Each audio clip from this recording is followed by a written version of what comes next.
Hello friends, welcome back to my channel. We were seeing moment of inertia.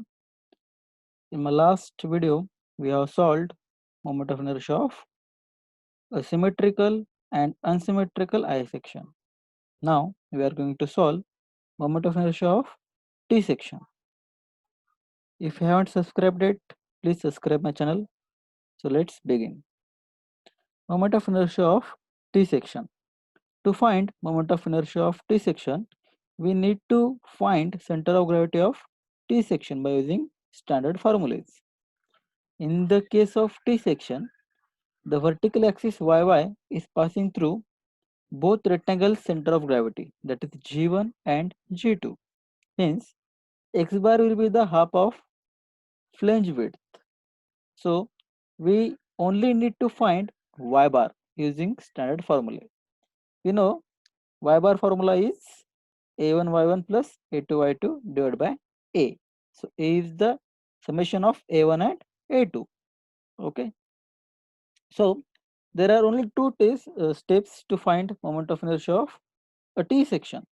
So, step number one, find centroid or center of gravity of T section, means x bar and y bar. In the case of T section, x bar is equal to width of flange divided by 2, because when y axis is passing through all three center of gravity of the components, then the distance of the x bar, means a distance of the x component, will be the same for all three coordinates. So x bar will be the half of flange width. Okay, so this is your flange and x bar will be the half of its width. So y bar is equal to, we have to use standard formula. Y bar is equal to a1 y1 plus a2 y2 divided by a. Okay, there are only two members, one flange and one web. So here a1 and a2. Okay, you can take one as web, second as flange, doesn't matter. So step number two, find ixx and iyy. To find ixx, we have to find separate moment of inertia of flange and separate moment of inertia of web with respect to x axis. So we have to use parallel axis theorem, because all you can see, there is a flange, it has its own center of gravity and it has own its centroidal axis. Okay, but we have to find out its moment of inertia about x axis. So we have to use parallel axis theorem for flange as well as for wave. Okay, so ixx is equal to ixx1, that is moment of inertia of flange about x axis, ixx2 moment of inertia of wave about x axis. So the moment of inertia of both the components can be find out by using parallel axis theorem. So the formula of parallel axis theorem is Ig1 plus A1 H1 square and Ig2 plus A2 H2 square.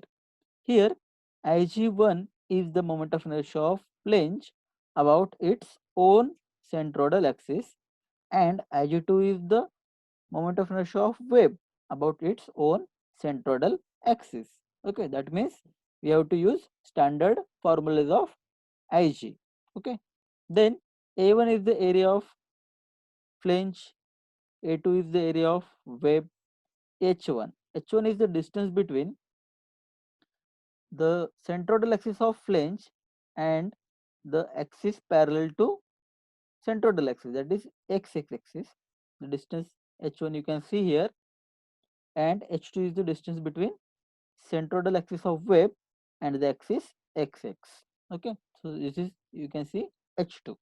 Okay, where H2, H1 and H2 can be calculated by y1 minus y bar or y2 minus y bar. Because of modulus, you can take y bar minus y1 or y bar minus y2. Doesn't matter, because of modulus, you always get positive answer of h1 and h2. Now the formula of Iyy. So Iyy of T section is equal to Iyy1 plus Iyy2. Moment of inertia of flange, moment of inertia of web about y axis. As you can see, the y axis is passing through all three center of gravity of sections. So there is no parallel axis. Okay, there is one singular axis passing through all three centroids. So we have to use standard formulas. We don't need to use any parallel axis theorem. Okay, so Iyy1 will be dB cube by 12 and Iyy2 will be dB cube by 12. Here B1 and D1 and B2 and D2 are the dimensions of flange and dimensions of wave. Okay, so let's solve a problem. You will get more clarification. So you can read example number 3. Find the moment of inertia of a I section about both centroidal axes having following details. Flange of 200 mm by 20 mm, overall depth 200 mm, wave thickness 20 mm. Okay, to find moment of inertia of that T section, we have to find first center of gravity. To find center of gravity, we need a table. Okay, as I have already said, we only need to find y bar and x bar. Okay, x bar is the half of width of flange. Okay, to find y bar, we need this table.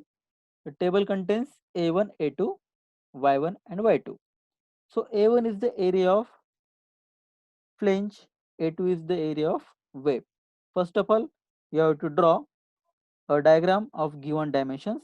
As you can see the diagram, in this diagram a T section is drawn of given dimensions. The flange of dimensions to 200 by 20. So flange width is 200 and depth is 20 mm. Then overall depth is 200. So depth of T section is 200 mm. Then width thickness is 20. So thickness of wave is given as 20.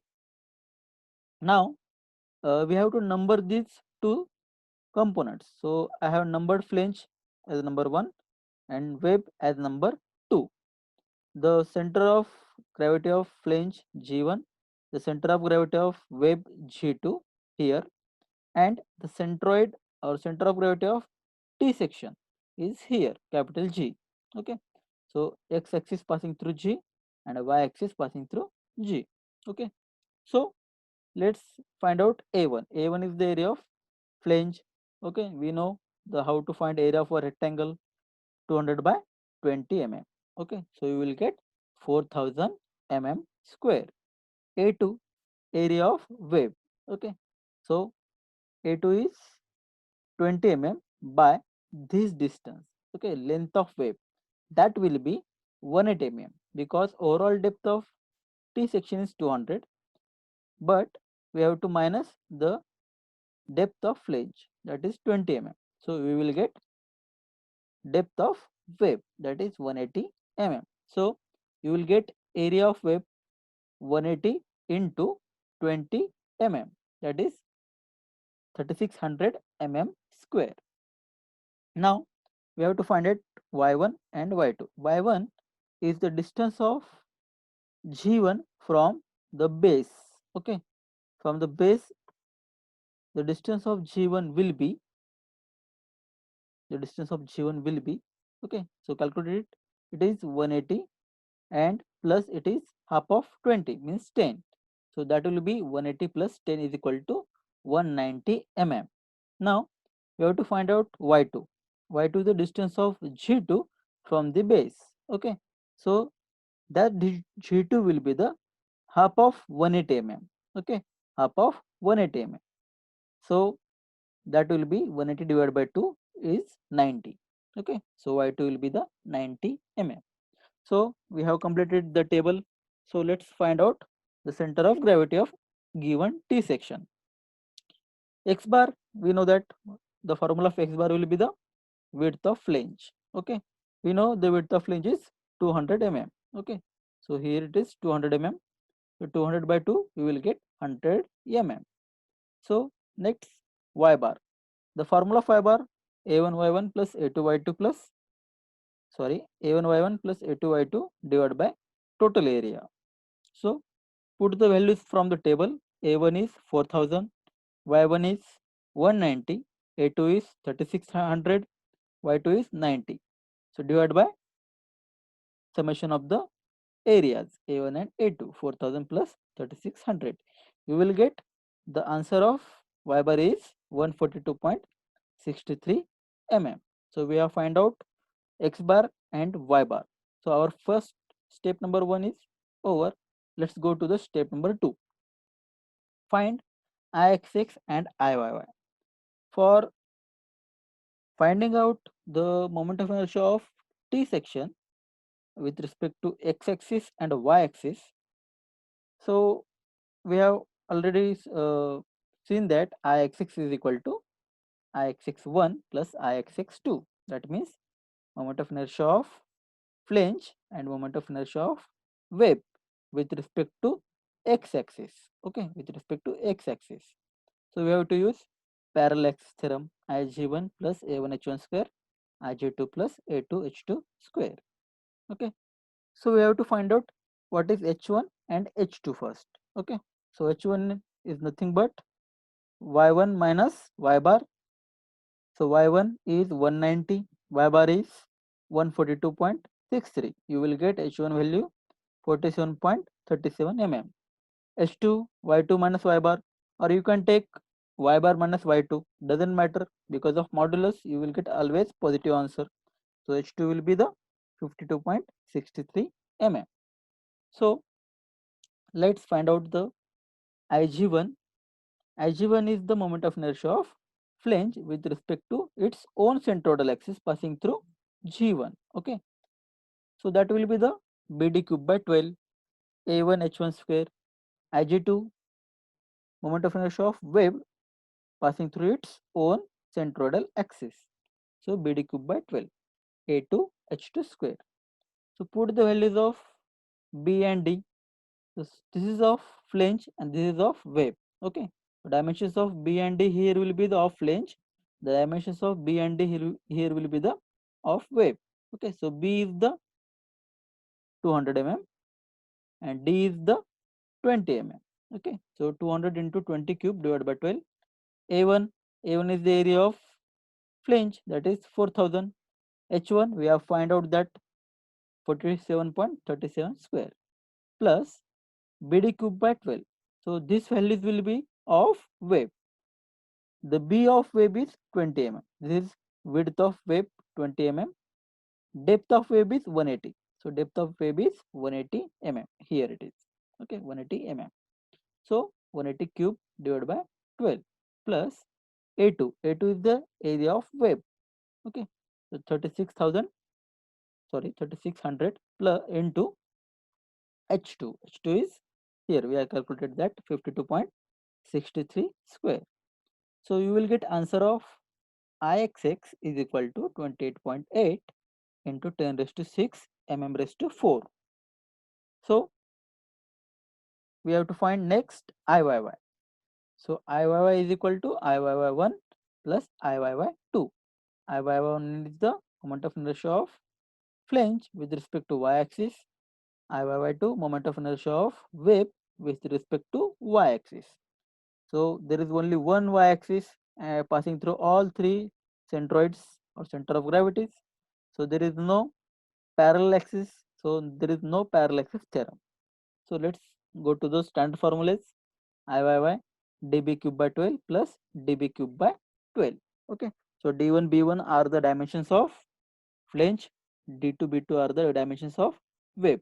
Okay. As here. Okay. Have we solved here like this? Okay. So that will be the d1 is 20, b1 is 200. Okay, so this is d1, this is b1. Okay, depth of flange, width of wave, sorry, flange 200. So plus d2, d2 is the depth of wave, that is 180 mm, and b2 is the width of wave, that is 20 mm. So 180 into 20 cube divided by 12. you will get the answer of Iyy is equal to 13.45 into 10 raised to 6 mm raised to 4. Okay, hope you understood that. If you have any doubt, please comment on this video. Thank you for your attention. Please stay safe. If you haven't like this video, please hit like button and subscribe my channel. Thank you. We will meet you in our next video.